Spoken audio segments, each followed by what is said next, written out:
اعوذ بالله من الشیطان الرجیم بسم الله الرحمن الرحیم.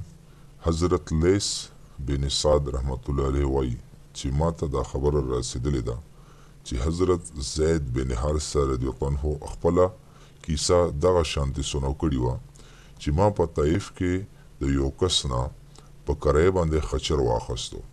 د کرۍ باندې چې چا خچر رکولو نه د شر دا ولګولو چې په لاره کې چې په کوم ځای کې هغه غواړي نه هغه به ما ویسروي.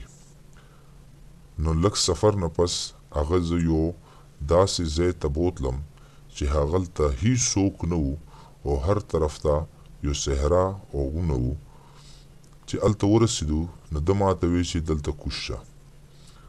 زه چې کله د خچر نه کوز شم نو ما چې یو بل طرف ته وکتل نو هغه ډېر خلک هغلته وجل پرتو چې هغه دغه سړي وجلي وو. نه هغه دا اراده وکړه چې ما هم هغه قتل کی.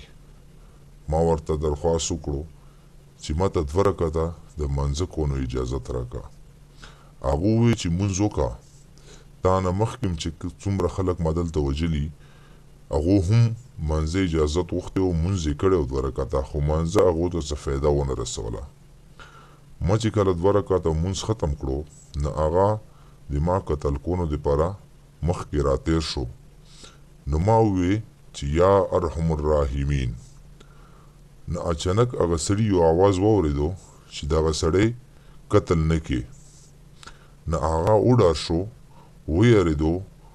لږ وخت پس ما بیا ووی چې یا ارحم الراحمین. همدغه شانتې 3 ځله دغه ذکر ما وکړو. اچانک په اس باندې سور یو کس راغی چې هغه لاس کې دی یوه نیزه وه او د هغې نیزې د سر نه د اور شغلې وتلې. هغه اس باندې سور کس د نیزه دومره زور سره هغه کس باندې ووهله چې هغه د بدن نه بل طرف ته ووته، هغه مړ شو او په ځمکه باندې پرېوتو. بیا هغه کس ما ته ووی چې تا چې اول ځل یا ارحم الراحمین ووی نه زه هغه وخت په 9 اسمان باندې وم، چې بیا د 2م ځل تا ارحم الراحمین ووی نه هغه وخت زه چې کوم د دنیا والا اسمان باندې وم، او چې کله د 3م ځل یا ارحم الراحمین تا ووی نه زه تا پورې رسېدلی وم. دوستانو دا ذکر چې کوم دا یا ارحم الراحمین دا ډېر د سعادت او ډېر د وظایف والا ذکر ده. د ذکر سره الله پاک مسلمان چې کوم دا د ظالم د ظلم نه بچ کوي. د هغه ظالم الله پاک چې کوم دا هغه په خپل قدرتونو هغه تبه کوي.